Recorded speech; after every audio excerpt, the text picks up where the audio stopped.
Hi, welcome to our channel. My name is Angie, and today I'd like you to join me as we explore the small towns, villages, and hamlets throughout Ontario. Today, we explore Egmondville. Egmondville is nestled up next to Seaforth on the Bayfield Road and at junction of the County Roads 3 and 12, approximately 40 kilometers northwest of Stratford. Van Egmond is a well-known individual in this area.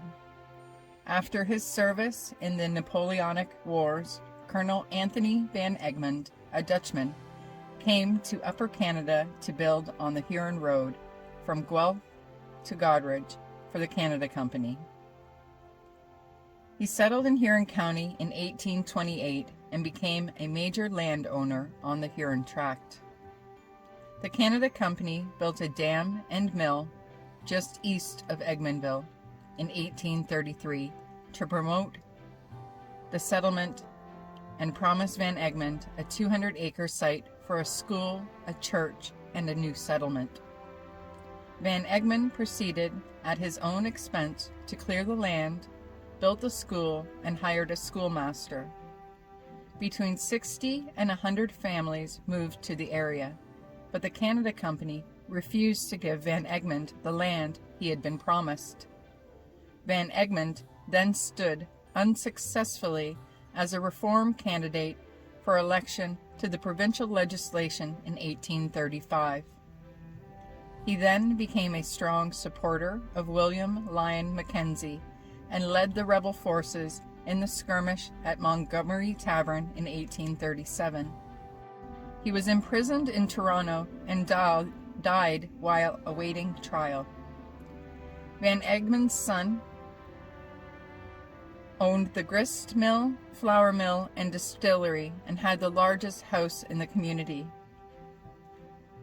He has served as the village's magistrate, and since there was no jail, he had a cellar window of his house barred to house the prisoners there. In front of us sits the Van Egmond Reserve.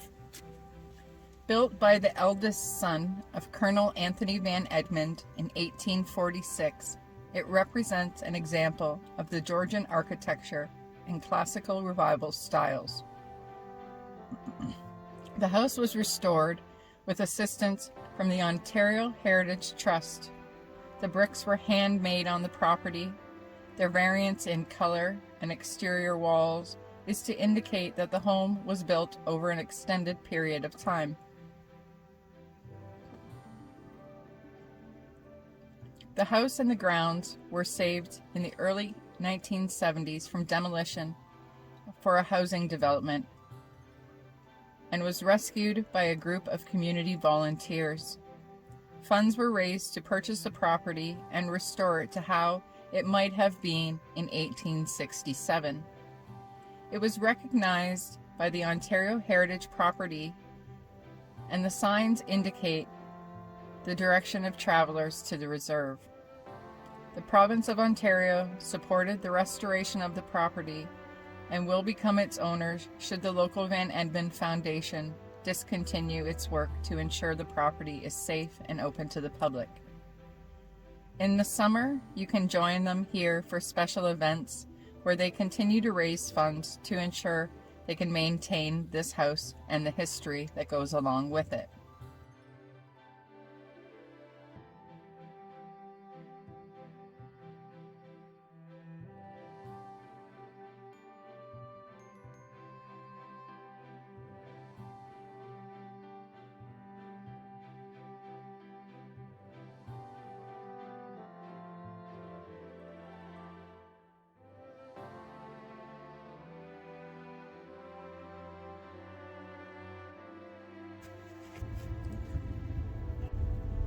We'll continue up past the house.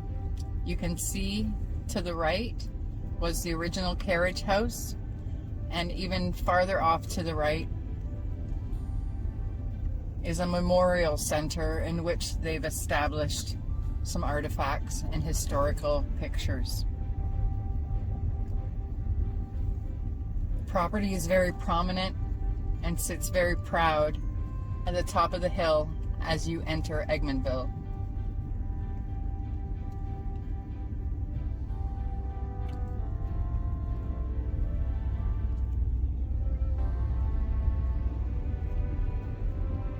The house sits on the edge of Egmondville, with the majority of the new residences moved towards the Seaforth location.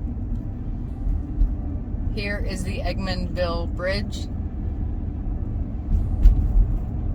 followed by Mill Road, which will take you to Bruce Field and various other locations along the west shore of Ontario.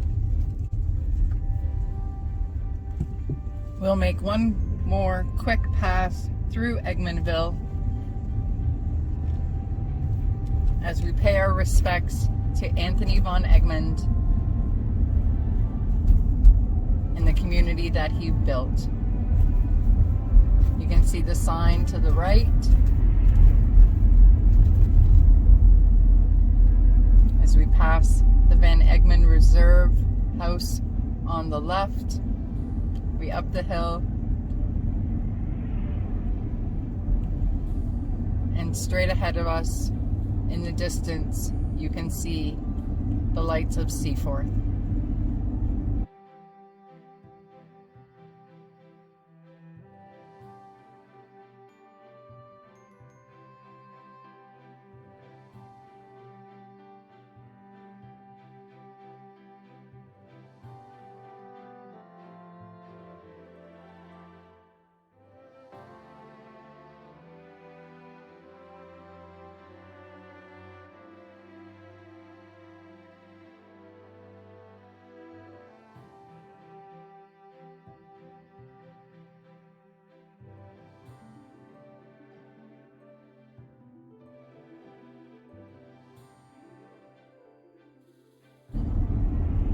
I hope you've enjoyed our little journey today. If so, please leave a comment. I hope you will subscribe to the channel if you like these kinds of videos, and perhaps we can do some more.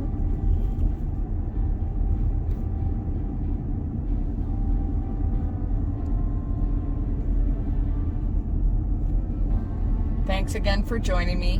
Be sure to like and subscribe, and I'll see you soon.